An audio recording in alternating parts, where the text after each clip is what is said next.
Ey, Sero und Josh Negron, ich schwöre, ich weiss nicht, in welchem Film ihr zwei gerade lebt, aber vergesst bitte nicht, wo ihr herkommt. Vor allem du, Jolas, ich kenne eigentlich so an so einen Brunnenkarren. Yo, was geht ab? Ich bin's AZ von der Carmen Gang. Da ist der AZ. Was geht ab? Zen ist da. Check alle kurz und bündig, der beste Podcast überhaupt. Ja, der Melodie.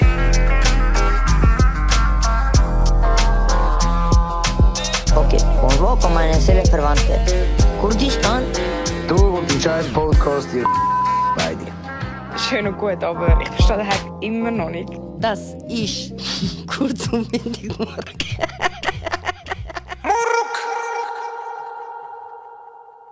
Willkommen zu einer weiteren Folge. Kurz und bündig. Explosion, pam, pam, pam. Action. Geil. Ja, Mann. Fettes Intro. Jetzt müssen wir das animieren. Die heutige Folge ist eine spezielle Folge. Ah, ja? Warum? Keine Ahnung, warum. Sie ist etwas, wo... Zum 4. Mal passiert. Ja, genau. Sie ist etwas, wo viele Leute verlangt haben. Nicht die Nummern, sondern Trommelwirbel. Dort, wo viele kleine Buben Jetzt warte ich. draufgekommen sind. Aha. Nein, ich rede nicht vom Schoss vom Pfarrer. Ich rede von Seros Beichtstuhl. Genau, es gibt wieder meinen Beichtstuhl. Stimmt oder stimmt nicht? Boom. Wir haben auf unserem WhatsApp-Channel, Gehen jetzt in Beschreibung und join unserem WhatsApp-Channel. genau, über unseren Channel haben wir einen Link geschickt. Und darauf haben alle die das halt gesehen haben von dieser Gruppe, Sachen rausgehauen. Einen nach dem anderen. Beichtet auf Beichtet auf Beichtet, als hättet ihr gewartet, nur kurz vor Jahresende noch kurz alles rauslassen, was ihr gemacht habt. Und ja, es hat sich ein bisschen etwas angesammelt. Und bevor wir da eiskalt reingehen, wann haben wir die letzte aufgenommen? Oh, keine Ahnung, Bro. 2 Wochen. Nein, ich meine Beichtstuhl. Aha, Beichtstuhl? Keine Ahnung, Bro. Lang. Schon lange her, gell? Länger her, ja. Haben wir 4 Mal das aufgenommen? Das ist jetzt das 4. Mal. Okay, 3 Mal. Okay. Du denkst wirklich wie so ein Baustelle-Mitarbeiter. Ah nein, nicht, ha? Ah, nein, nicht da. Ah nein, nicht, ha? Also, ich hätte jetzt ein paar vorlesen, also ein paar vorbereitete ablesen, damit deine Reaction meistens raw ist. Ist, warte, meinst du?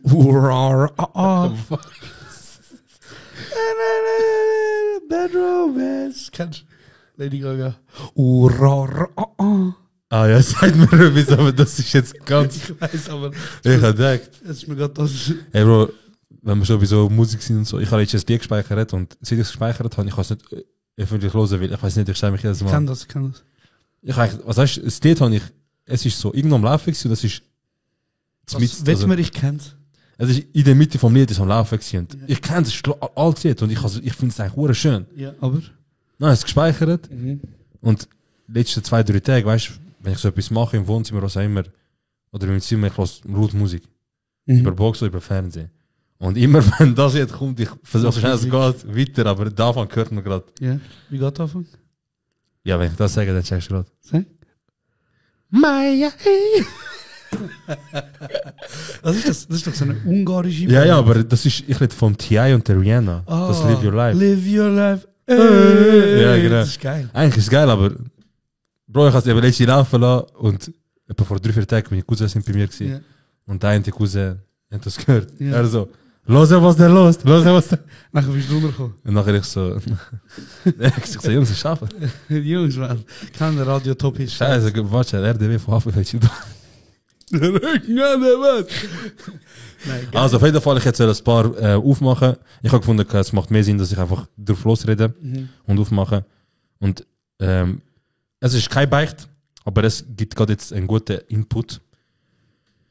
Jemand hat geschrieben, männlich, 24, ja, Luzerner, beichten, dass der Sarah absolut recht gehabt hat. Haben Beziehung nicht aufgegeben, seitdem ist sie besser denn je. Kuss geht raus. Was? Haben Beziehung? Nicht aufgegeben. Weißt du noch, wo wir, ich glaube, das ist die erste oder zweite Folge, wo wir Beichtstuhl gemacht haben. Ja. Hat einer nach einem Beziehungstyp gefragt. Von uns? Ob du glaubst oder nicht, ja. Was hat er gefragt?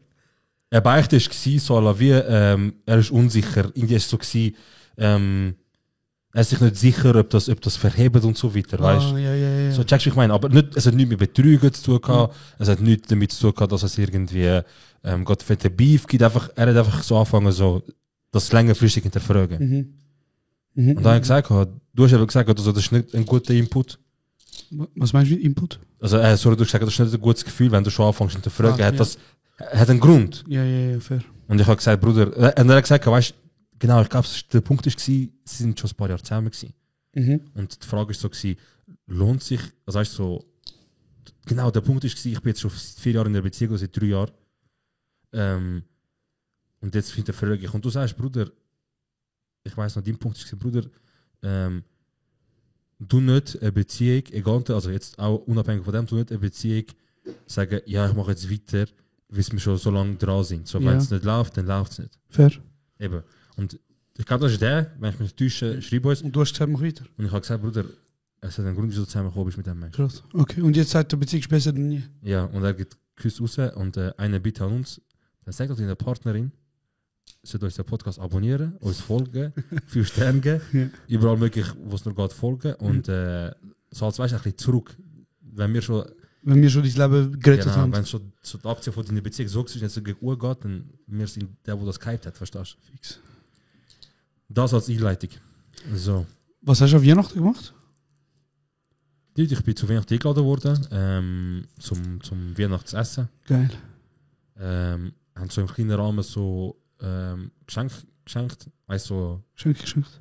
ja, also, man hat einfach so gesagt, nicht grosses Budget, weißt du, nicht übertrieben, einfach etwas Kleines. Und es war schön, wir haben mega fein gegessen. Red wieder. Ist schön, wir haben mega fein gegessen. Wir haben es gut gehabt, wir haben gut geredet. Und ich habe es gut gehabt, man. Ich muss sagen, es war nice. Ich habe einen guten Pulli geschenkt bekommen, einen lustigen. So einen Weihnachtspulli mit Grinch. Mit Grinch? Mit dem Grinch. Geil. Yes. Du? Was Bro, machen? ich hatte eine Premiere gehabt. 2 Premiere. Was, Bruder? Was für Premiere? Bro, ich habe zum ersten Mal Fondue Chinois gegessen. Noch nie hast du gegessen? Ja. Und ich Das finde schockiert mich echt bei dir. Bruder, ich finde es. Was ist das für ein Lärm die ganze Zeit? Egal. Ist schon Pisse vielleicht raus? Keine Ahnung. Bro, ich habe Fondue Chinois gegessen.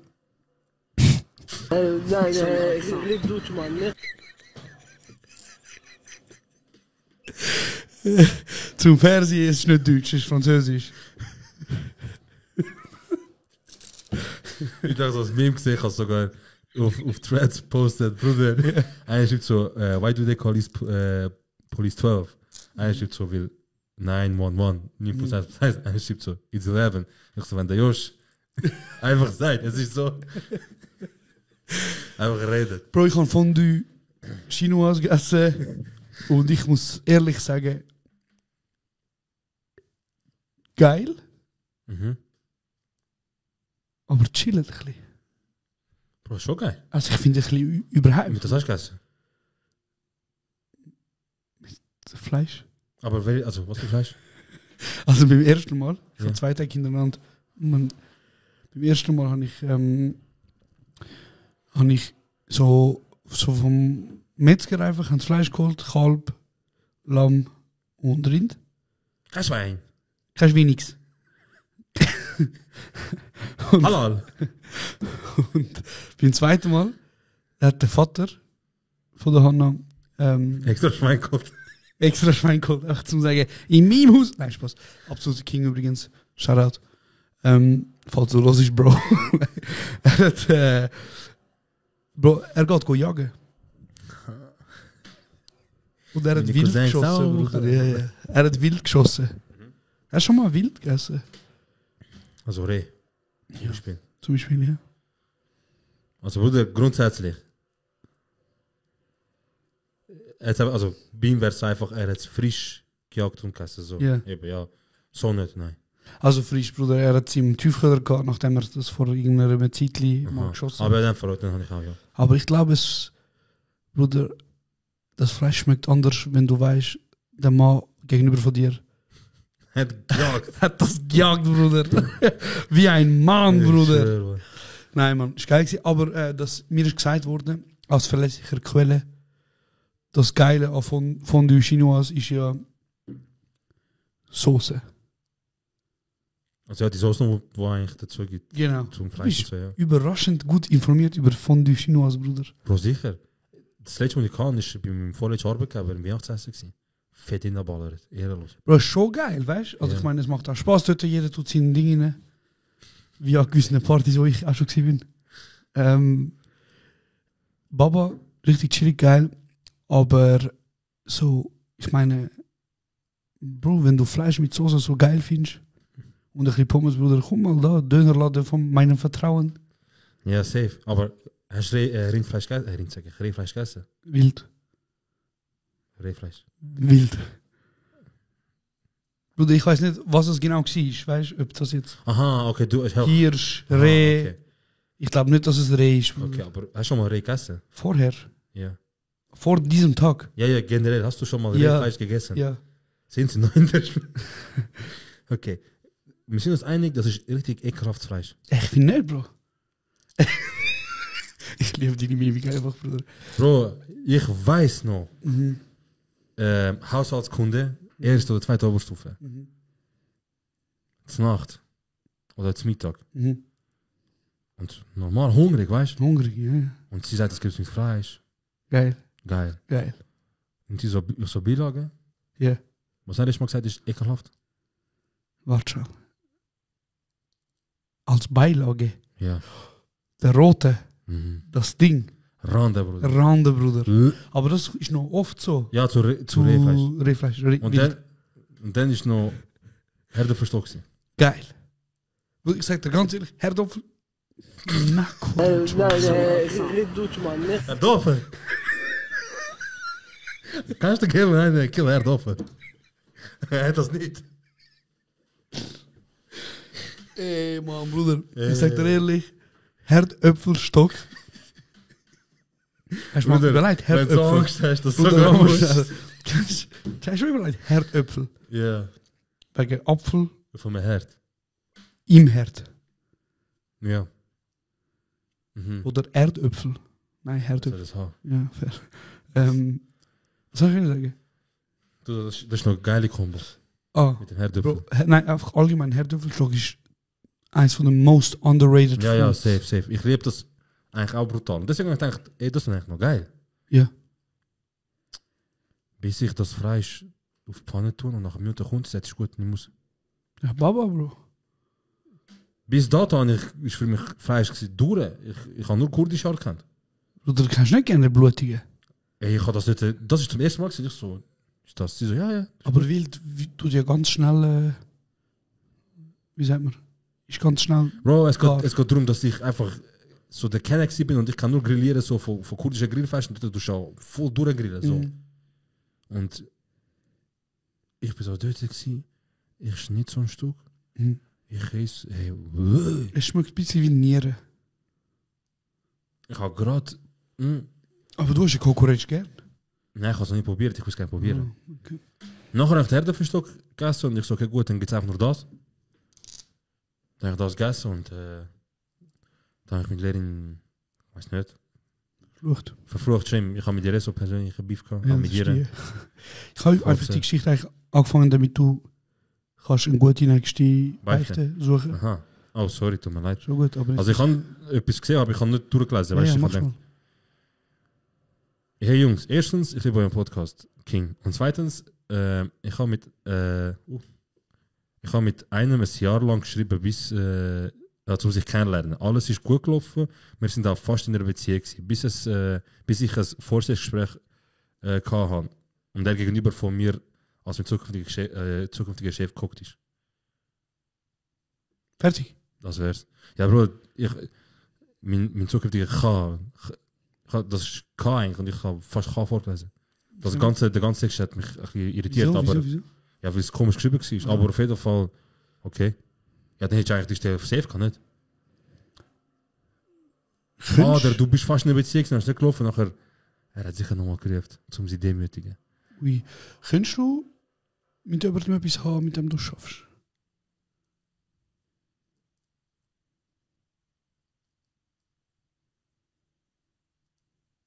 Nein. Wieso? Weiß nicht, Bro, ich bin der Meinung.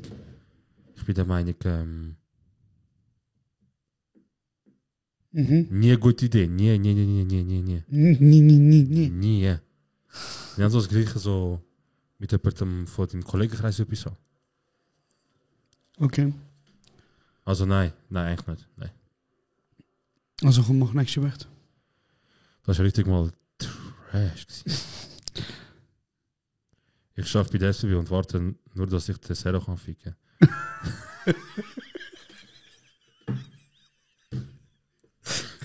Du Peach. Geile Sieg. Alter, ich sehe jetzt so. Also dann, wenn ich eigentlich ein gültiges Ticket habe, weiß ich, und jemandem aufmuckt, ich weiß, ich bin echt noch gefickt grundlos. Ja. Bruder, du fickst wieder falsch, der Bruder fährt nur noch Porsche, Mann. Auf jeden Fall, die gesehen haben, gerade eine Woche nach unserer letzten Folge, nach dem SBB-Rant, ist also medial umgegangen, oder ein paar Tage später, so dass halt die das hinterfragen werden und so. Ja. Ob wir dem etwas zu haben, sei dahingestellt. Das steht in den Sternen. Genau. Ob wir so krasse Influencers sind. Oder ob wir da gewisse Scheißrolle gebracht haben. Was aber sicher mit Klarheit noch ist, es ist noch eine Rechnung offen und wir werden die begleichen. Ja. Mit diesem Artikel ist es nicht getan. Nein. SBB, komm Kaffee, wir müssen reden. Ich, männlich 20, beichte, dass ich mal mit 18 ein erstes Date hatte. Mit einer und sorry. Und der Abend ist so gut gelaufen, dass es im Auto weitergegangen ist. King. Nachdem sie mir einen Blowjob gegeben hat, King. hat sie mir gesagt, dass meine Kinder nach Joghurtsoße geschmeckt haben. Seitdem ist sich bei Kevin nur mit Cocktailsauce. Also Bruder, grundsätzlich, wenn dein Sperma in dem Fall nach Joghurtsoße schmeckt, Bruder, dann musst du vielleicht einfach wirklich mal deine Ernährung hinterfragen. Und wenn das jemand wie ich sagt, Bruder, dann musst du wirklich deine Ernährung hinterfragen, Bruder. Zweitens, was ist eigentlich das mit dem nur Ananas essen und so? Ja, also anscheinend sollte ja Ananassaft. Mangspermas? Haha. Was? Kennst du nicht? Ananas, Mangspermas. Nein. Okay. Das? Sollte so. Krass. Ananassaft sollte ja eigentlich die Sperma süßer machen. Süß? Wie? Ja. Okay, krass. Anscheinend, keine Ahnung. Okay. Heftig, ballert. Aber allgemein, es kommt drauf, was du für eine Ernährung hast, je nachdem, hast du halt immer, ich glaube, geschmackvolleres oder halt faderes. Mit dem süßen Abgang. Und ich glaube, also ich weiß es nicht, aber ich glaube, je fader, desto besser, nicht? Keine Ahnung. Keine Ahnung. Okay. Aber warte schnell, also erstmal Thema im Auto ficken. Ich stelle mir das richtig unschuldig vor. Was sagst du dazu? Es ist keine Ahnung. Ja, also gut, ich sage ja so, ich weiß ja nicht, aber wenn ich jetzt Zugang zu einem Auto gehabt hätte, in meiner Jugend, wo er Kofferraum hat wie gewisse Einzimmerwohnungen in Zürich, Bruder, keine Ahnung. dann würde ich auch nichts sagen, jetzt an der Stelle. Bro, Jugendsünder, Mann, was bist du, 18, 19? Erstens. Zweitens, wie geht es eigentlich am Q7? Bro, der hat vieles mitgemacht. Der hat vieles erlebt, Bruder. Der hat vieles erlebt und der ist, glaube ich, der ist auf Mitte des Jahres den Geist aufgegeben. Und nein, sind verkauft und neu geholt. Wo haben sie verkauft? Tschechien, Bro. Bro, das ist viel, Bruder. Der hat doch 250.000 Kilometer gehabt. Der hat irgendetwas sogar 270, 80 oder 300.000 gehabt. Der war schon erste Hand gewesen, aber Bruder, der ist voll ausgestattet gewesen, Bruder. Mit DVD Entertainment, Bruder, mit Navi, mit Kamera. Bruder. Alles, es hat alles gehabt, Bro. Das Auto hat nur etwas nicht gehabt, das ist so Selbstfahrassistent. Das hat es nur gehabt, sonst hat der Rest alles gehabt. Bro, das Auto hat mehr Türkei gesehen, als ich gesehen habe. Übertrieben, Bro. Das Auto hat mehr von der Welt gesehen, als meine Familie alle zusammen kombiniert. Krass, Alter, wirklich. Okay, so. Eine datet. Also aber warte, bleiben wir schnell bei dem Thema mit Ficken im Auto. Ja. Also, du hast einfach Ich habe noch nie einmal, und es war massiv unschuldig, Bro. Ja, okay. Gibt es Auto mit so Massagesesselfunktion? Ich glaube, März und sind die auf der Beifahrerseite. So Vibrationsfunktion? Jetzt nicht mehr gefragt. Aber Das wäre ein guter. Dings hat, März hat mit Maybach so einen, ich glaube, GR oder GL ist es gewesen, wo so Luftfederung hat. Und von dem habe ich sicher ein Video gesehen, wo er so die ganze Zeit so Lowrider-mäßig am Umgumpen ist. Geil. Was ist so der Hype mit in öffentlichem Raum Sex haben? Verstehst du das? Ist das ein Hype? Ja, Leute finden das ja auch geil. Eben Ja, wie so im das ist Auto oder, aha. oder halt so, keine Ahnung. Also ich glaube, Ja, Bro, ich habe das Gefühl, Leute tun vielleicht auch hier und da mal ein bisschen erforschen, schauen, versuchen, experimentieren. So. Hast du viel experimentiert? Nein, aber ich kann mir gut vorstellen, weißt du, das. Weiß ich nicht, Bro. Du musst ja nicht mal etwas abmachen, manchmal passiert es immer fest und dann sagst du, versuchen wir so. Aber Leute, die bewusst das. Also. Das ist für mich zu wenig komfortabel. Ja, massiv unschuldig, ne? Ja. So das höchste der Gefühle, die ich jemals im öffentlichen Raum gemacht habe, ist so einen 40 Sekunden Handjob im Wald bekommen. Ich habe es gelebt mit meinem Onkel im Wald gehabt.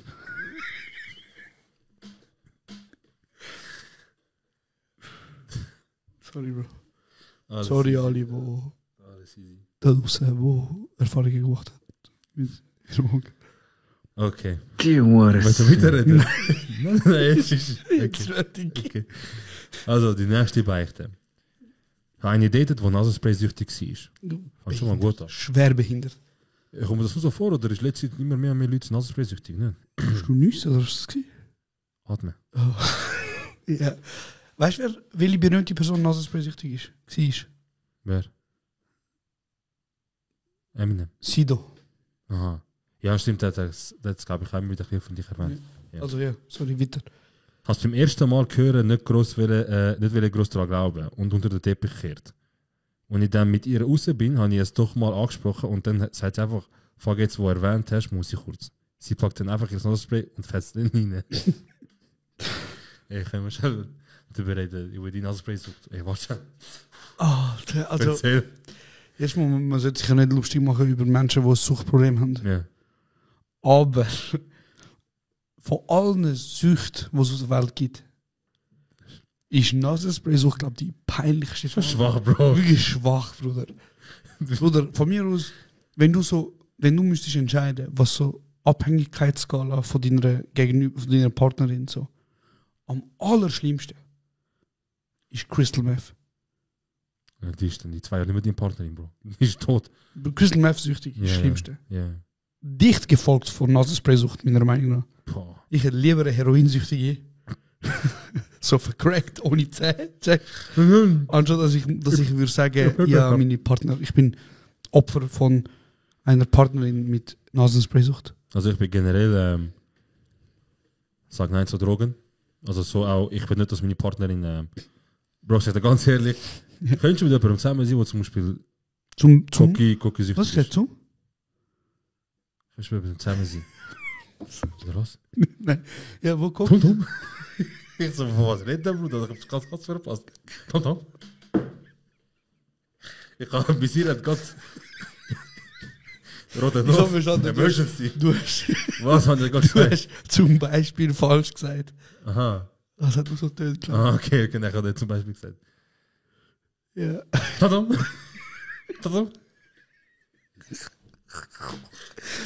Also. Red mal, Mann. Bro, ich kann nicht mit jemandem zusammen sein, Ja. der härtere Drogen nimmt. Geht nicht. Härtere Drogen? Unmöglich. Als was? Bro, nicht härtere, also einfach harte Drogen, so Koki, Pillen, was auch immer, geht nicht. Das ist für dich härtere Drogen? Ja, Bruder. Also ich nehme es ja nicht, wirklich nicht. Ja. Also ich weiß, so wie das gerade tönt, aber ich nehme es wirklich nicht. Weil ich habe auch ein sehr hohes Suchtpotenzial. Ja.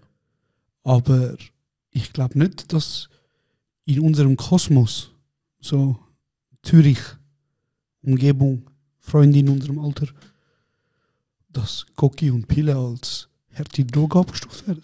Nein, aber für mich. Bro, deswegen ist ja so, letzte Zeit, habe ich das Gefühl, nehmen immer mehr und mehr. Also ist einfach, Akzeptanz ist einfach vor so grösser rum. Und das ist absolut, das geht nicht, Bro. Das ist etwas, was nicht geht. Ich kann nicht mit jemandem zusammen sein, der Drogen nimmt. Unmöglich.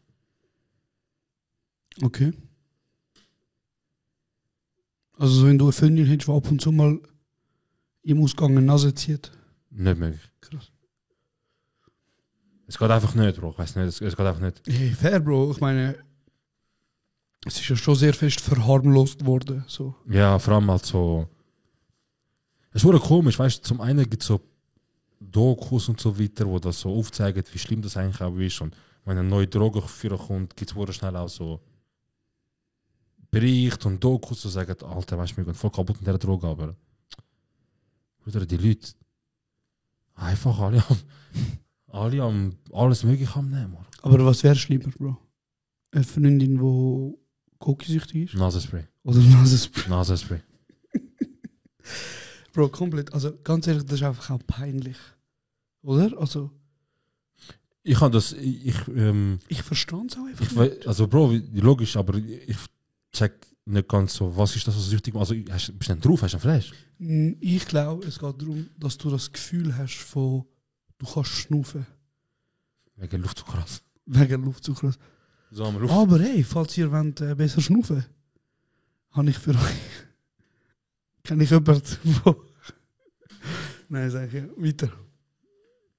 Das ist so peinlich. Also, einer, der jetzt kommt, der nächste ist ein Classic, den man kennt. Ich habe mit 2 Frauen gleichzeitig geschrieben und es hat sich herausgestellt, das sind Kolleginnen gewesen. Und dann haben sie mir das Bild voneinander geschickt. Also jetzt, so. Es kommt darauf an, wie lange du mit der, wo du am nächsten Schreiben bist, am Schreiben bist. Also erstens wollte ich sagen, Bruder, das ist eine Weggabelung. Ab dem Punkt, wo du das Bild bekommst, gibt es 2 mögliche Szenarien, Bruder. Du gehst auf nur eine? Du gehst, nein, ich sage, die 2 möglichen Szenarien sind beide, sagen dir, verpiss dich.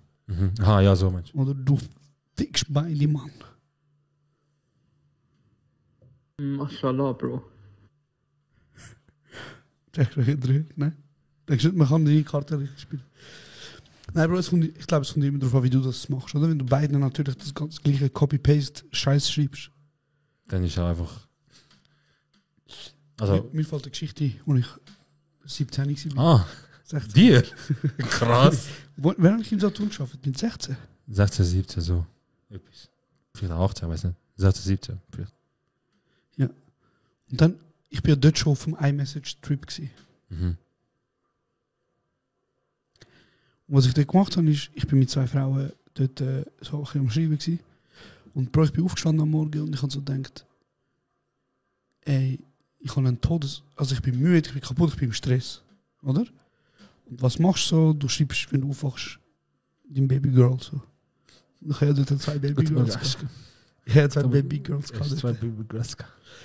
Und dann schreibe ich so, nehme ich beide als Empfängerinnen und schreibe, guten Morgen, Baby, ich hoffe, du hast einen guten Tagesstart. Druck senden. 2 Minuten später kommt eine Nachricht, schreibt so die ein, wieso ist das ein Gruppenchat? Bro, einfach selber schuld. Selber schuld, Bruder. Scheiße, Mann. Ich habe es geschafft, mich rauszureden. Ich weiß nicht wie. Ich weiß wirklich. Mit Gaslighter, ich sehe schon. Meinst du, ich will so etwas machen? Er ist mir rausgerutscht. Bruder, erstmal 10 von 10, dass du das richtig benutzt hast. King. Danke. Wirklich King. Zweitens, ich habe wahrscheinlich gottlos gaslightet. Schlimm. Gottlos gaslightet. Ich finde so, wie kannst du mir... Wie kannst du denken, dass ich so etwas für mache, nach all dem, was ich für dich gemacht habe. City Boy? Sorry. Schlimme Zeit, Bruder. Ich bin gar nicht stolz drauf. Fick, Bruder. Also, schau, zurückkommen. Ja. Ich sage, es gibt gewisse Umstände, wo du kannst sagen, weißt du was? Deshalb, also, ihr habt kein Recht zum hässlich auf mich sein. Und dann gibt es genug andere, die sie hässlich auf dich sein. Fair. So, ich fange lieber an mit dem, wo sie nicht hässlich sein, weil dann, das sind weniger. So, wie kann sie nicht hässlich sein? Zum Beispiel, indem du mit beiden frisch anfangen zu schreiben. Du hast mit beiden anfangen zu schreiben, von frisch rede ich jetzt mal. Eine Woche, 2. Aber mit beiden gleichzeitig. Ja, sagen wir. Aber du bist am Schreiben, weil es ist noch keine Lernphase. Weißt du nicht, vielleicht nach 2 Tagen hätte ich schon die anderen nicht mehr, hätte schon immer Klappen mitschreiben und dann hättest du einfach so. Weißt du, so, du hättest nur mit jemandem 2 Tage geschrieben und die andere Person wäre so. Vielleicht wäre es ja gut, dass ich mit anderen.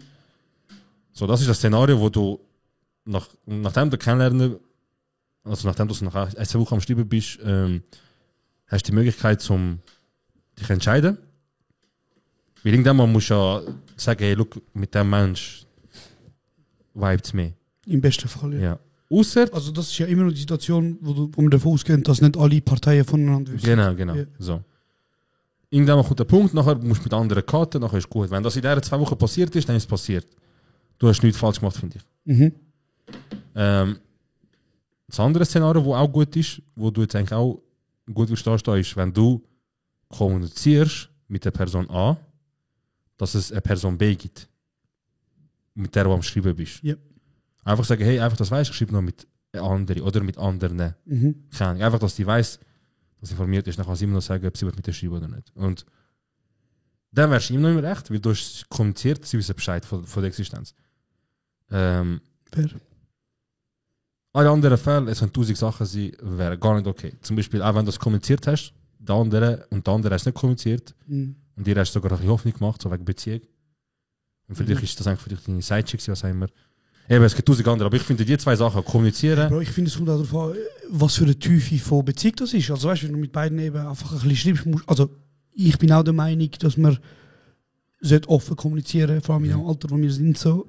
Aber ich finde, das ist auch eine Frage von der Tiefe von der Beziehung, Bro. Also weißt, wenn du jetzt irgendwie so mit beiden ein bisschen Larifari schreibst, dann musst du ja nicht gerade mit der Tür ins Haus fallen Ja, oder safe, sagen so, ey, auf das weißt, Baby, so, es gibt noch andere Frauen, so, Bro, chill im Leben, weißt. Es ist einfach Pech, Bro. Oder im Moment ist wirklich Pech einfach, dass das Kolleginnen sind, erstens. Ja. Und zweitens finde ich eben besonders, was du schreibst, Bro, wenn du beiden die Welt versprichst. Eben, so wie das tönt, weil sie haben sich getroffen und das Foto ihm geschickt. Das heisst, entweder ist es ein zufälliges Treffen gewesen und sie haben gerade das thematisiert, ich schreibe auch mit ihm, was, du hast übrigens ein Foto.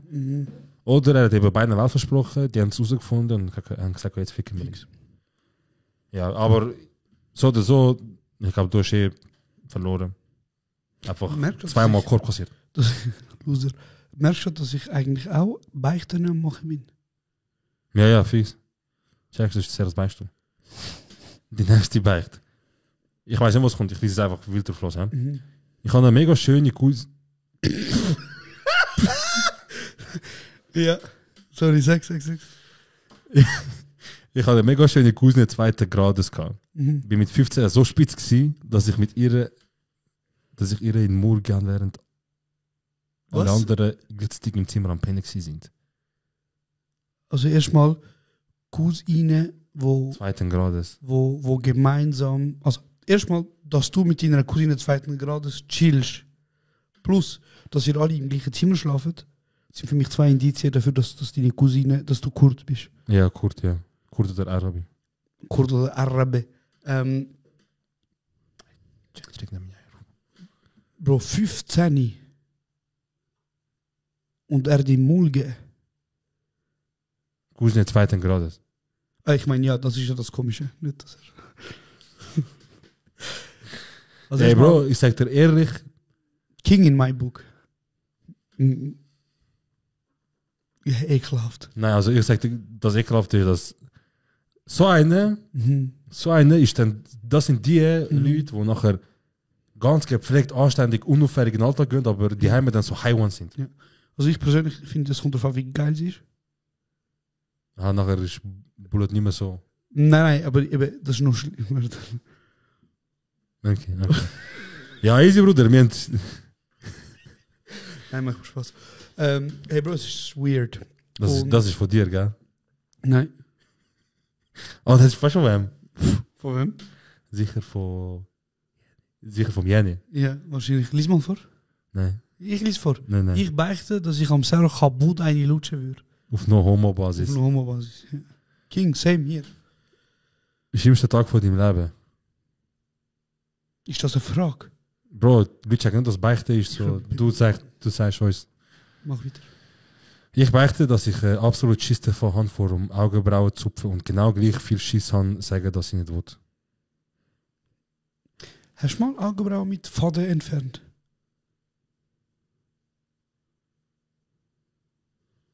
Ja, Bruder, ja oder Ich nein? glaub's nicht. Ich glaube, das Einzige, was gemacht wurde, ist, ich glaube, einmal hat der Mädchen, hat, glaube ich, mal die da in der Mitte. Mit was? Mit Faden? Ja. Mit ist easy, Bro. Ja, ja. Einmal, Bro, ich weiß nicht, wie das Frauen machen.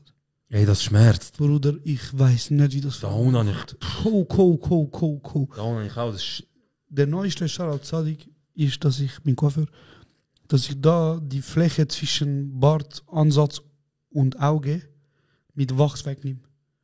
Bruder, das tut einmal kurz weh. Ich beleidige Mütter, dann sage ich, es tut mir leid, Bruder, es hat schon gut, Bruder, kann passieren. Und dann ist gut.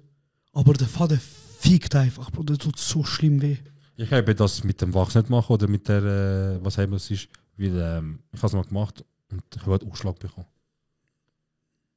Und dann dachte ich so, ja, dann fand ich noch Vater, Bruder. Schlimm. Ja. Apropos.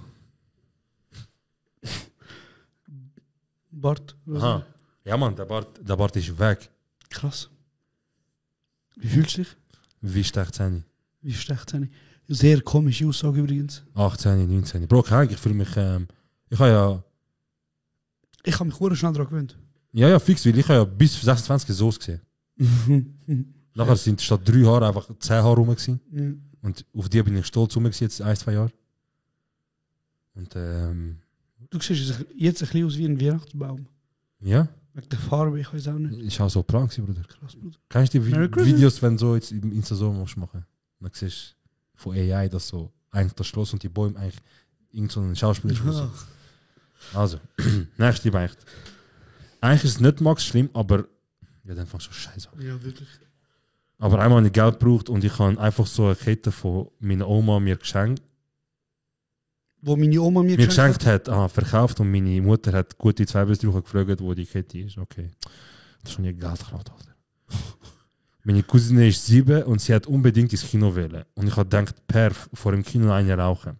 Und damit es weniger schlimm ist, ich weiß schon genug, Bro, habe ich gesagt, sie soll im Auto hocken bleiben und ich rauche vor dem Auto. Und dann sie durch die Scheibe am Schreien, die Ziege sieht ganz komisch aus. Okay. Gibt wahrscheinlich einen zweiten Teil. Nein, ich habe das spannend gesehen. Hey Bruder, ich finde es allgemein einfach so Leute, die vor den Kindern kiffen, finde ich ekelhaft, Alter. Ja. Ja, einfach ekelhaft. Also darf ich sagen, so vom Sieberger Kind gekifft. Ja Bruder, weiß nicht, das ist nicht etwas, wo ich jetzt stolz drauf bin. Warum sieht das Hero immer so dann aus? Dann 24 lieber Bruder, du weißt. Ich wünsche mir schon lange 3 Jahre, aber bin seit Ewigkeiten in einer Beziehung. Das ist mal etwas, so vielleicht. Es geht immer um Potenzial, Bumsen, Bruder. es geht immer um Sex und das, aber Sex, wenigstens Sex. fängt es jetzt mal ein bisschen anständig Ja. an. Anständig. Es kommt auf keinen Fall in Frage, ihn darauf anzusprechen, aber manchmal frage ich mich, oh, ihn? Sie wird, okay. Ihn darauf anzusprechen, aber manchmal frage ich mich, wie andere damit umgehen, die seit ihre Teenies in einer Beziehung sind und sich nie richtig können entfalten. Wow. Das ist mal eine gute Beichte mit noch Frage. Mhm. Aber nicht Beichte im Sinne von gut, dass sie krass ist, sondern mal ein guter Punkt. Teenage-Liebe. Das ist jetzt, also von der Beichte ist das der Punkt, wo du angehen willst. Teenage-Liebe. Ja, sie sagt, dass ich es nicht entfalten, weil sie halt nur immer einen Mann hat. Ja. Das ist also immer so, wenn du die erste große Liebe hast, dass du ja 5 Jahre von 16 bis 20 oder 21 zusammen bleibst und so. Bruder, ich finde das mit dem nicht entfalten, finde ich Bullshit, Bro. Also weißt du, Ja. wenn dich sexuell entfalten, kannst du das mit deinem Du hast Partner. schon einen Partner. Oder von mir aus, weißt du, es gibt 100 Möglichkeiten, Bruder. Von mir aus kann ich, man mache offene Zeit, mache, weißt du nicht, Bro? Offene Zeit? Ja, von deiner Beziehung. Öffne sie einen Teil. Checkst du nicht? Okay. Mit anderen etwas haben. Ja. Eine offene Beziehung. Bro, wenn du dich entfalten Also, deine Frau kommt und sagt, ja. er ist auch nicht im Bett, darf ich mit anderen. Bro, also erstmal, es wird nicht zu dem Punkt kommen, dass die Frau kommt und sagt, es läuft nicht im Bett. Ich muss mich entfalten. Wenn das passiert, Bruder, dann habe ich das schon lang vorher gemerkt und habe das laufen lassen, manipulativ, damit ich Jetzt wird er wie so von null anfangen und nur noch an checkst.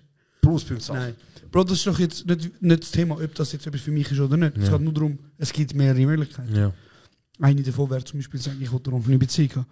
Eine andere, wie in dem Fall, könnte ja vielleicht sein, um das am Partner sagen, ey, ich würde gerne einen anderen Körper mir spüren. So mit dir zusammen. Weißt du doch nicht, Bruder? Ich meine, wenn du seit 6 Jahren zusammen bist, Bruder, dann kannst du doch miteinander reden. Ja. Aber für mich ist mehr so, Bruder, wieso schreiben die Leute im Internet so Sachen, aber trauen sich nicht mit ihrem Partner über das zu reden? Ich verstehe das nicht, Bruder. Bro, sie hat Angst, Ja, aber vor was, Bro? dass es in die Hose geht. Wenn deine Beziehung so fragil ist, dass eine Aussage... Bro, du musst dir vorstellen, es geht darum, dass sie jetzt zu ihrem Partner will gehen und sagen, ich will, dass ein weiterer Mann mitmacht. Und Oder Frau, oder was auch immer. Also, ja, aber und nachher ist die Beziehung zu verstehst du? Nein, aber sie kommt ja aus einem Grund. Also ich sehe es so.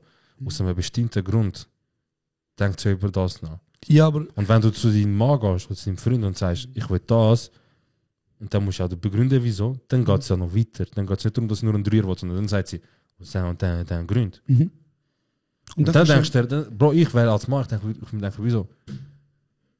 Also du hast gefunden, nach all den Jahren Beziehung, statt mit mir über das reden, hast du gefunden, die Lösung ist ein Dreier und du fragst mich, ob es ein Dreier willst. Also Bruder, ich persönlich finde, wenn du nach so einer Aussage den Fehler bei dir selber als erstes suchst, dann ist das ein Zeichen von mangelndem Selbstbewusstsein, Bruder. Ja, aber Bro... Es kann ja sein, dass du als Partner deiner Partnerin irgendetwas nicht kannst geben, wo sie interessiert. Ob das jetzt damit zu tun hat, wie du bestückt bist, Gott weiß, das ist bei dir nicht das Problem.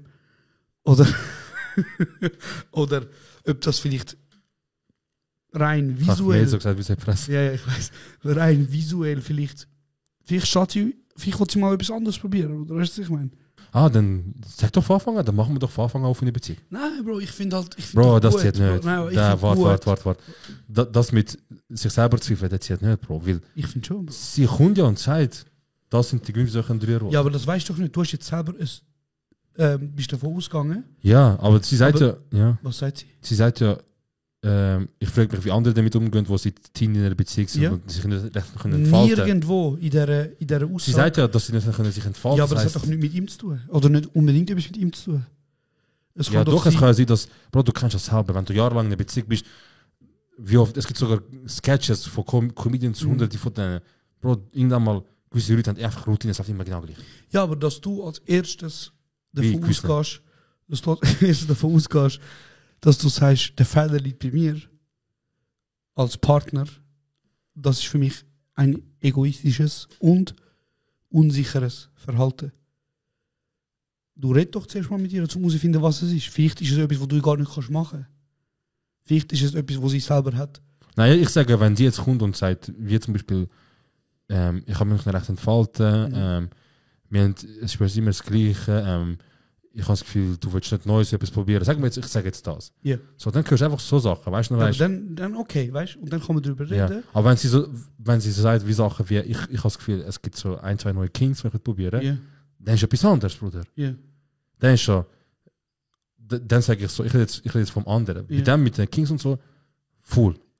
Dann musst du offen und ehrlich sein und dann musst du sagen, look, ich habe jetzt einfach mir vorgestellt, wie das wäre und irgendwie, es reizt mich. Mhm. Und dann hochst du dann und sagst einfach nein. Das ist einfach nein. Nein, ich bin der Mann im Haus. Ich operiere mir einen zweiten Penis an, Ja. wenn Simon, aber nein.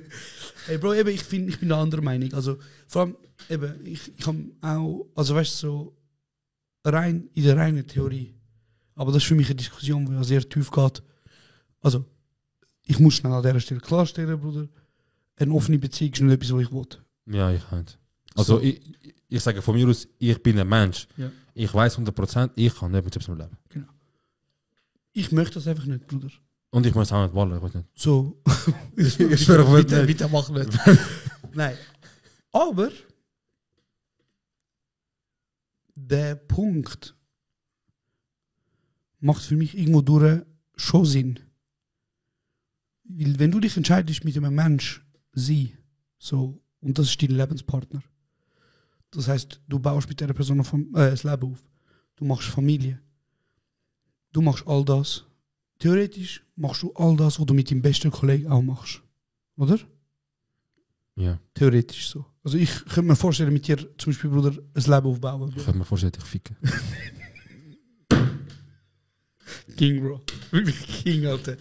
Denkst du von uns beiden, wer ich der kassiert? Sag mal ehrlich. Ich will nicht so weit Ja, überlegen, ich Bro. will überlegen. Voll schwul.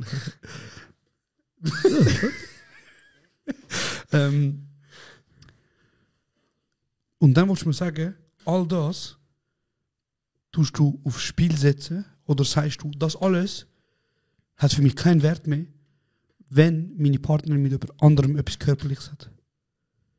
Verstehst du, was ich sagen Bro, ich sage dir ganz ehrlich, ich verstehe 100%, aber da oben wird es nicht ganz klappen. Ja. Ey, Bro, ist ja voll easy.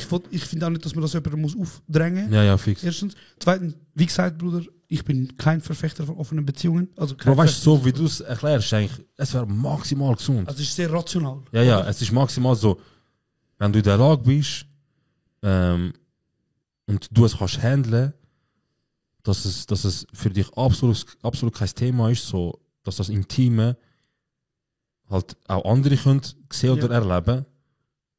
Voll easy, Bruder. Aber Also weißt du, ich meine damit nur so, Bro, ich finde, dass eine Beziehung, Ja. wo seit Jahren funktioniert, nicht sollte aus dem Grund scheitern, weil deine Frau oder dein Mann das Bedürfnis hat, ein- oder zweimal oder vielleicht immer mal sagen, ey, ich würde gerne das und das probieren oder ich würde gerne mal einen Dreier haben. es ist nicht an dem Scheitern, aber schlussendlich, du bist mit einem anderen Menschen in der Beziehung. Ja. Und sagen wir, ich bin jetzt mit einem 10 Jahren zusammen und der Mensch kommt zu mir und sagt, ey, ich höre jetzt mit jemand anderem etwas an. Mhm. Ich würde lügen, weil ich würde sagen, es wäre nachher anders für mich. Du willst So, nicht lügen. Ja, genau. So, ich will nicht lügen, weil ich sage, es wäre anders für mich, weil ich weiß nicht, wie das aussieht, aber ich weiß jetzt schon, wenn ich daran denke, Bro, so, es will mich schon verletzen. Bro, das ist ja okay. Es darf Ja. dich ja verletzen. Das ist deine Und ich will eigentlich nicht mich verletzen, unnötigerweise so. Verstehe ich voll. Und für mich ist das auch, für mich ist Beziehung halt auch Kompromissierung. Und wenn ich zum Beispiel sehe, dass ich einen Wunsch habe, eben, das ist nicht mehr aufs Gegenüber drauf, aber wenn ich zum Beispiel einen Wunsch habe oder etwas gerne würde machen oder etwas gerne versuchen und ich merke, meiner Partnerin, es passt nicht, es stört sie hat es nicht gern oder sie fühlt sich unwohl bei diesem Thema, Ja. dann fuck it, scheißegal. Mhm. Weil ich bin ja 10 Jahre mit dem Menschen zusammen. Ja. Und ich bin jetzt an einem Punkt angekommen, wo ich denke, hey, ich kann es mal ansprechen, weil ich stelle es mir schon vor. Und ich denke sehr, okay, der Mensch, der seit 10 Jahren liebt, der sagt, okay, aber ich merke, es verletzt ihn. Mhm. Oder es geht ihr nicht gut dabei. Mhm. Dann würde ich sagen, fuck it, weißt du? Hey Bro, eben, das ist jetzt eine Frage vom Charakter. Oder? Aber halt auch unterschiedliche Menschen und so. Genau, das ist eine Frage vom Charakter. Was ist für dich, blöd gesagt, was tust du an erster Stelle, sie oder dich? Aber grundsätzlich betrachtet, Bruder, also ich finde, deine Gefühle sind ja voll valid, Bro. Du kannst sagen, es verletzt mich, es darf dich auch verletzen. Mhm. Und ich finde aber, darüber zu reden, bedeutet nicht, dass man das durchzieht. Mhm. Ja, sicher. Oder? Und ich finde, in einer Beziehung, wo du mit einem Menschen willst, zu zweit eine Einheit sein, sollst du über das können reden, ohne dass deine Beziehung nachher zerstört ist. 100 Ich Pro. sage nicht, deine Frau, wenn deine Frau über andere will ficken, dann musst du sagen, ja. Ja, safe, 100 Pro. Gar nicht. So unterstreichen, ja, safe. Gar nicht. Aber wenn deine Frau so ein Bedürfnis hat Ja. und das im Raum steht, dann finde ich, muss sie mit dir können darüber reden, ohne dass nachher mit du meine ich jetzt die Person gegenüber, nachher sagt, für mich ist die Beziehung jetzt fertig. Ja. Du hast den Gedanken gehabt. Safe, ja, 100 Pro. Das muss, In einer aber- funktionierenden Beziehung muss das Platz haben. ja, es muss in einer Beziehung Raum haben, um können wirklich über alles reden. Ausser, an dieser Stelle, ausser, wenn dein Mann wirklich hässlich ist, Bruder, und du nachher ein Tinder-Profil machst und die sind beide so wirklich nicht dem Schönheitsideal entsprechende Menschen, Bruder. Und ihr macht so ein Tinder-Profil, wo ihr eine zweite Frau sucht, Ja, checkst. oh mein Gott. Und nachher schreibst du, keine Angst, mein Baby ist gut bestückt. Bruder, ich schwöre bei Gott, keine Kein Mensch will mit euch zwei ficken. Ich hätte geswiped und ich hätte sie ausgenommen. Ich würde zu nein und ich hätte sie ausgenommen. Was wollen sie? Also, jemand, der sagt, mein Freund hat einen guten, was wird er machen? Wollt ihr mit dem Ausstecken werden? Hey.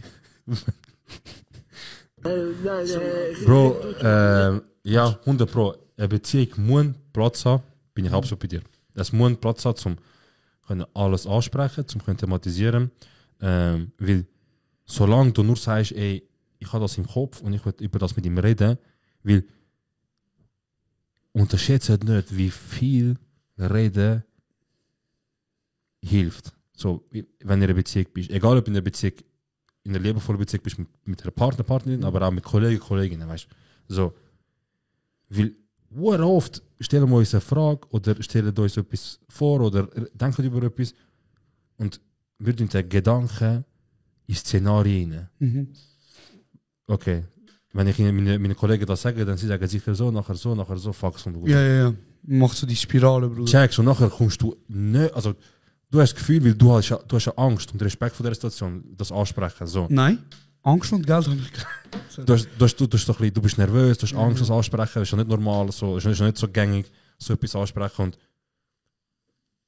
dann, siehst du, was du in dem Moment natürlich hoffst, ist, dass du das ansprichst und dein Partner rastet aus und sagt, wie.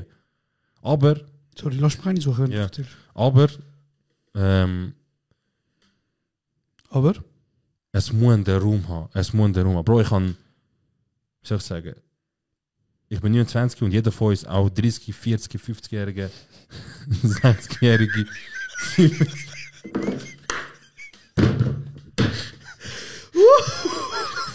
Sorry, Was für eine kranke Beichte. Ein Beichte. Ich liebe Füße. 3 Wörter, Banger. Ja, aber sorry, man. Alles gut. Lange Rede, kurz Inhalte, wir reden ganz über das. Es muss einfach Raum haben in der Beziehung, um über Sachen zumindest reden. Reden heisst nicht, dass es muss nachher Actions geben, wo nachher Sachen mit passieren, es mit Sachen sich verändern. Reden lange schon, wenn du das ansprichst und das thematisierst. Und versuchen dann immer, beim Reden, das ist so wichtig, versuchen immer, euch in die Lage von der anderen Person zu setzen. Es ist verdammt schwierig, ich weiss. Vor allem, wenn du so emotional ist oder hässig wirst. Aber gegenüber von dir ist auch nur ein Mensch, der wahrscheinlich die gleichen Gedankengänge, die gleiche Angst und Sorgen für die Situation hat wie du. So. Und niemand wird sich einander verletzen, wenn du dich eigentlich gerne hast, wenn du dich liebst. Deswegen, egal wie stressig, wie pisst, wie nervig oder wie unerwartet etwas kommt, so ruhig es geht, so von neutraler Sicht es geht, das schauen und der Person vor allem zuhören und das Gefühl geben und ihr zeigen auch, dass du zuhörst. Nicht einfach so, schau, was wieder aufmacht, wie meinst du das, schau, wie kommst du mit dem rein, was auch immer, weißt du so. Das ist das Schlimmste, was passieren kann, wenn du aufmachen, thematisieren und du fühlst dich nicht ernst genommen. Bruder, schlussendlich, Reden hat Kriege verhindert. Und mein Credo, das ich immer habe, Zitat Geist, wenn sich 2 Menschen lieben, ist kein Problem auf dieser Welt unlösbar. Ja, man. Also, du wolltest damit sagen, sollen sie doch einfach einen ficken. Nein, man kann anders lösen. Also, Bruder, schau, zum Abschluss noch einen. Ich bin mit 15 bei meiner türkischen Freundin in Boxershorts, die heim gsi. Und plötzlich hat ihre Familie probiert, die Tür aufzuschliessen. Ui, sie hat zum Glück den Schlüssel stecken lassen. Sie hat mich dann in ihren Schrank gestellt und ich musste dort 3,5 Stunden warten. Bis heute habe ich Rückenprobleme. Beim Rauskommen habe ich mich an ihrem schlafenden Vater im Wohnzimmer vorbeischleichen. Ich bin noch nie so nah am Tod gewesen. Bruder! Also erstmal, hast du jemals etwas mit einer Person aus diesem Ecken der Welt gehabt? Und das ist wieder daheim und das ist passiert? Nein. Also irgendeine Kurdin. Aber aus dem gleichen Raum, so, ja, aber nicht so jetzt die schlimme Ausgangslage, so aber Bier daheim. Bist du jemals Bier daheim gewesen? Nein. Bruder, ich kann dir etwas sagen, kein Fick auf der Welt ist das wert. Niemals, bist du lebenswert. Bruder, kein Fick auf der Welt ist das wert. Also, das ist das grösste die grösste Achterbahn, die Emotionen kannst haben. Zuerst, du bist max happy, du bist gekommen, nachher Puls nochmal geht noch mehr hoch, weil du hast Gefühl, du stirbst in dem Moment, weil wenn sich der Vater sieht, dann ist es mit dir. Bro, ich weiß eben nicht, ich sag dir ganz ehrlich, ich finde das etwas vom Schlimmsten, Bro. Ich habe einmal etwas mit einer Person aus dem Raum gehabt. Also eine Frau. Und Für die, für die daran zweifeln. Und nachher ist ihr kleiner Bruder reingekommen, Bruder. Und er hat so die Tür aufgemacht und mir ist das Herz in die Hose. Ich habe überlegt, wie soll ich... Damals war noch politisch korrekt gewesen. Ich kann wieder so tun, als wäre ich schwul. Ich habe gedacht, ich komme mich raus aus der Situation. Schlimm gewesen. Richtig schlimm gewesen. Einer schreibt Meinung Vinti Zürich 2-1. also, ich könnte es mit dir. Was? Vinti gegen Zürich gewonnen? Ja, Bro, nach 60 Jahren zum ersten Mal wieder oder so. Wann war das gewesen? 2-3 Wochen her. Krass. Ja. Ja. Nein, Bro, schon. Nein, Bro, ich könnte es nicht, Was Bro. ist die B-Mannschaft auf dem Platz gewesen? Bro, keine Ahnung, Bruder. Ist gerade nicht so... Im Momentan läuft nicht so... Ja, einfach ein bisschen unentschieden und so hin und da mal früher, aber sie kommen schon, ist Winterpause. Wichtig. Für mich gerade zum Abschluss noch etwas, was ich sagen wollte, was ich heute loswerden. Wir sind am 808 gewesen. Und schon und am ich glaube, mir vergessen, die Kamera läuft. Ja, Bro, was soll ich machen? Es Ja, kann ja, sich nein, übertrieben alles normal, unnormal. Übertrieben normal. Reduci. Bro, wir sind am 808 gewesen und der hat den Hero performt. Ja, hey, man. Und an dieser Stelle muss man sagen, der Typ ist eine fucking Legende, Bro. Hero, du bist eine verdammte Legende, Bro. Wie du performst, es performt kein anderer wie du. Bro, das ist ein geisteskranker Typ. Und Jeder Show, und ich hatte einfach dabei sein von ihm, 100%. habe ich immer gesehen, wie sie einfach zu irgendeinem Zeitpunkt hocken sie an, so 4-5 Leute. Und er kommt einfach, Jungs, ich bin von da. Und die so, Bruder, wie gehst du? Er erklärt. König. Und ich habe, weißt du, so, bei jedem Stand ich so, okay, gut, im Winter hat es schon ein bisschen kritisch ausgesehen. Und nachher so, ja, am Dynamo. Ich so, Brate, schön und gut und so, aber Bruder, fordere nicht Leben aus. Man. Wallah, Bro. Du bist nicht wie ein Katz, hast nicht ein Leben, weißt du? Bro, was ich Also nein, Brate, komm gut, die heben mich. Und wirklich, jedes Mal heben Sie haben ihn einfach, Bro. Jedes Mal heben Der Stage Diver, Bro. Hero ist eine verdammte Legende, Bruder. Ja. Aber, was ich wollte sagen, ist, er hat einen Song gespielt. Ja. Du weißt wie, ne? Mhm. Und der Song hat für Emotionen gesorgt. Mhm. Bei den Kurvenleuten. Und dann hat er noch ein, zwei von diesen, wie nennt man das? Die Kurvenmusik, die Stadionlieder, wie Ja. nennt man das? Sag mal, ja, also erzähl mal weiter. Ich weiß, was du meinst. Erzähl Die, mal die weiter. Jubel. Ja, Die fix. sollst du nicht sagen, hast du Angst? Nein, aber erzähl mal, ich weiß nicht, was du hinaus willst. Er hat das gemacht, Bruder, und die Leute sind ja durchgedreht, Bro. Mhm. Und dann habe ich ein bisschen überlegt, Bro, und an dieser Stelle, Bro, ich wollte einfach einen fetten Shoutout geben, weil die schon länger hören, die wissen, viele Leute aus dem, oder Menschen aus dem Bekanntenkreis und auch Menschen, die sich als unsere Hörerinnen würden zählen, sind auf irgendeine Art und Weise mit FC Zürich verbunden. Mhm. Vor allem, Viele, ja. und vor allem die Menschen, die in der Kurve aktiv sind oder die einfach in der Kurve sind oder jemals gewesen sind, tun uns absolut, oder ein Teil von uns absolut supporten, Bruder. Ja. Und damit wollte ich sagen, zum Beispiel, Bruder, sie kommen an jede Show von uns. Dann im Opernhaus Haben sie eine ganze Reihe, haben eine sie ganze Reihe. ganze Tischreihe gekauft, Bruder. Ja, Löwens. Löwens, Bruder, sie haben einen WhatsApp-Chat gemacht, um uns zu unterstützen. Und ich sage das nicht, zum zu sagen, hey, look, weißt du, wer hinter uns ist? Überhaupt nicht. Ich wollte damit sagen, Bro, ich habe mit der Kurve, also ich habe mit dem Match gar nichts zu tun. So. Komm mal vorbei, Bro. Also Sehr ich gern. bin jetzt auch jetzt länger nicht gewesen, in der Reihe nicht gegangen, aber... Sehr gern, Bruder. Zürich aus. Was ich wollte sagen ist, Bruder, ich küsse eure Herzen, Bro. Wirklich einfach mal als Danke. Weil ich kenne das nicht so, Bro. Du kennst das ein bisschen besser. Bro, das sind extrem, also die sind extrem supporten. Also es ist krank, mit wie viel Herz und Leidenschaft die, egal was sie machen, so, wenn sie hinter etwas stehen, das ist Chapeau. Du kannst nur gut abziehen, Respekt und Wirklich, applaudieren. Meine. Wirklich mein grösster Respekt für die Liebe, für den Zusammenhalt, Bro. Ich habe es lange nicht verstanden, so, die Kultur. Aber mein grösster Respekt, meine grösste Liebe. Und einfach mal danke, Jungs, Mann. Und auch, also weißt du, so, wirklich, das ist nicht selbstverständlich, Bro. Das ist krass, Alter, ja. Leute, wo sich meine Freunde nennen, seit und die sind noch keine einzige Show gekommen, Bruder. Weißt du, was ich meine? Nur die geschrieben haben, ja, Bro, hast du Listenplatz? Bro, ich Nachher gönn, Bro. gelesen. Ich schwöre auf alles, ich gönn Listen, Bro. Nein, ich meine, die von Kollegen, weißt du, von Freunden. So. Ja, aber weißt du, so, ich meine, Safe. ohne Reden, weißt du? Safe. Das, danke vielmals. Eines Tages, wer weiß, kurzmündig FZ-Sponsor oder vom Inshallah, Trikot oder vielleicht machen wir jetzt selbst. Inshallah, Bro. Wer weiß, aber Mashallah, Bro. Das meine ich. Aber ja, es ist. Ich habe jetzt auch darüber nachgedacht.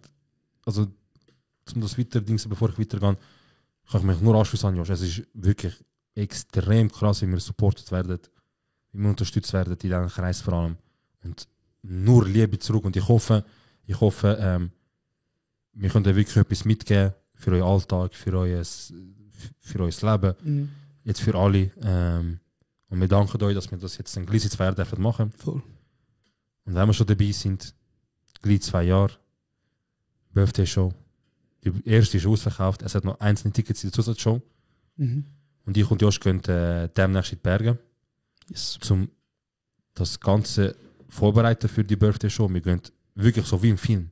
Wir gehen weg und schreiben nur 2 Tage. Das wird So geil. wie Rapper, weißt du? Aber einfach, dass wir das Programm schreiben für einen Abend.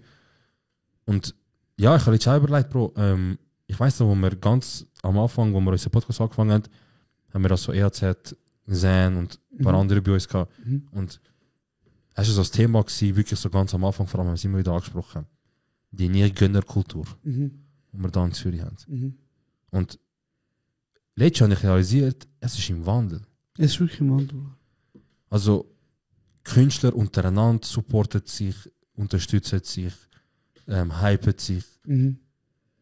In der Szene, also Bro, wir dürfen nicht vergessen, wir haben angefangen mit dem Podcast und die Industrie hat das mit offenen Armen empfangen. So. Also Mhm. all die Künstler, all die Rapper, all die Künstlerinnen, all die Leute von der Industrie haben ohne so zögern so sich gemeldet, hey, kann man mal vorbeikommen, ist zu lustig, zu geil, was ihr macht. Und ich Ja, weiß fair, noch, Bro, aber man muss auch sagen, also weißt du, wir kennen die Leute auch seit Jahren. Also weißt du, ich meine... ja, ich kann logisch, mit- aber wir haben nicht geschrieben, Carla, Bruder, wir machen das, komm mal vorbei. Ja, nein, Bro, aber weißt du, ich meine... Sie sind von sich aus und Natürlich. und es ist ja nicht so, es ist ein Unterschied zwischen, ich tue meinen Bruder unterstützen oder einen Kollegen von mir, weil er etwas macht, und das ist etwas, ich tue unterstützen, weil ich feiere, was er macht. Mhm. Und das ist eine völlig andere Energy. Die sind immer wieder am Support, am Verbieten. Ich meine, EAZ, Bro. Ja, Bro, König, Bro. Bro, an unser Podcast kommen, Drei Shows. an 2-3 Live-Shows gehen, als Unterstützung vorbeikommen, ohne Rede, ohne nichts. Immer gerne vorbeikommen, was für ein Bruder. Und ich habe jetzt eben realisiert, es ist ein bisschen im Wandel. Und 808 in Dynamo hat mir das auch nochmal gezeigt. Ja. 700 Leute Mhm. sind vorbeigekommen, um ausschließlich nur Zürich-Rap zu hören. Mhm. Also es sind Zürich-Rap-Künstler auf der Headline gewesen, und auch alle anderen Artists sind von Zürich gewesen. Und das sind 700 Leute gekommen und haben die supported, Bro. Aber Bro, die Zürich-Rapper haben auch bewiesen, haben auch gezeigt. Bro, die haben abgeliefert. Sie haben auch gezeigt, wieso, Bro. DVW, Nigel, die haben Bro, auseinandergenommen. DVW und Nigel haben Die haben die Szene auseinandergenommen, Bruder. Sag, was du willst, Bro. Ja. Aber ich hatte das dort auch gesagt.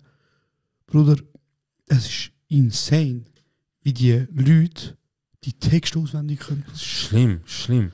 Also weißt du, was ich meine, Bro? Bro, das ist nicht denkbar gewesen. Ich sage, wir kommen aus wir haben das auch im Edo gesagt, wir kommen aus einer Zeit, wo wir Schweizer Rap feister da oben kannt, wo wir es im Auto gelost haben. Weil Leute haben dich schräg angeschaut, wenn Voll. du Schweizer Rap gelost hast. Und dann was los ist du für einen Scheiß? Und jetzt ist Leute lernen Lyrics auswendig und ich sag dir, Trademark by me übrigens, ja. Sorry. es ist im Wandel und ich glaube, es ist schneller im Wandel, als wir denken. Ja, Bro, es wird viel passieren. Weil das Event ist aus dem Nichts gekommen. Mhm. Und es sind Headliner gekommen, Bruder, es sind Rappers aus dem ganzen Kanton gekommen und die Leute sind gekommen. Mhm. Die Kaputt. Leute sind gekommen. Kaputt. Lyrics können sie auswendig, Bro. Supporten Dünsmax. Bro, ich kann jetzt schauen, die meisten von Zürich haben immer so 10.000 bis 20.000 monatlich Hörer auf Spotify. Mhm. Und ich sag dir hier und jetzt, Zürich Rap trägt Schweizer Rap auf dem Rücken. Trägt auf dem Rücken, Bruder. Mhm. Momentan 100%. Drei von Brücke, Bruder. Ja, 100%. Was Blau-Weiß abliefern, Bruder, behindert. Ja. Sorry, krank. Nein, ist recht behindert, Bro. Das ist gestört, was die liefern. Und was für eine Qualität vor allem. Mhm. Und ich bin sehr gespannt auf das nächste Jahr. Weil gegen Ende von diesem Jahr sind jetzt eben so 808 ist gekommen, Leute haben angefangen voll Support überraschen, 700 Leute. Rapper haben krank performt, haben gute Sachen gezeigt. Und ich bin gespannt, wie es nächstes Jahr rauskommt. Mit all den Festivals und so weiter. Bruder, ich weiß nicht, wie es kommt, aber Hand in Hand, Bruder. Normal. Hand in Hand, Bruder. Normal. Alle essen da am Tisch. Normal. Das sind ja auch so uns. ein, zwei von Bernabil wissen wer. Genau. Gut, die essen auch nicht uns am Tisch, weil rein Geografisch.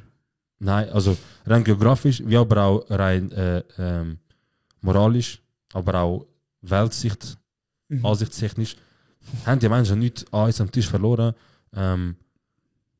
Die Menschen sollen in dem Tisch essen gehen, wo sie mit den anderen Pitch-Kollegen essen können. Aber bei uns am Tisch, wir sind alle mit anderen am Tisch, mit ganz Kanton Zürich und wir alle essen hoffentlich. Und alle, die uns am Tisch essen, gehen auch regelmäßig zum Coiffeur. Nicht so wie... Ja. Oder, egal. Ja, Mann. So oft hinzugehen, Leute checken schon, wer der Ja. Peach ist. Ich schwöre. Ja, Mann. Du hast vorhin noch etwas, noch schnell besonders, etwas gesehen, was sich lohnt. Was denn? Aha, das ist das, was du vorher erzählt hast. Lol, ich habe gedacht, das ist jetzt ein Banger. Nein, Mann, aber jetzt sind wir bei einer Stunde angekommen. Ja, Mann. Ein bisschen mehr sogar. Wenn ihr das hört. Ich weiß gar nicht, wenn wir das aufladen. Ja, aber dann ist im neuen Jahr. Yes. Danke für ein Jahr. Und Die Folge, wenn ihr die hört, ist im nächsten Jahr. Und wir danken euch sehr, sehr herzlich. Es wird eine Jahresrevue passieren, Folge geben. ja, Mann. Genau. Aber sehr wahrscheinlich wird die nach dem kommen. Für den Fall, dass die vor der kommt, geht für die andere Folge, das ist der Schluss. Und wir leben da ganz fest. Logo davon und wir freuen uns aufs nächste Jahr mit euch zusammen.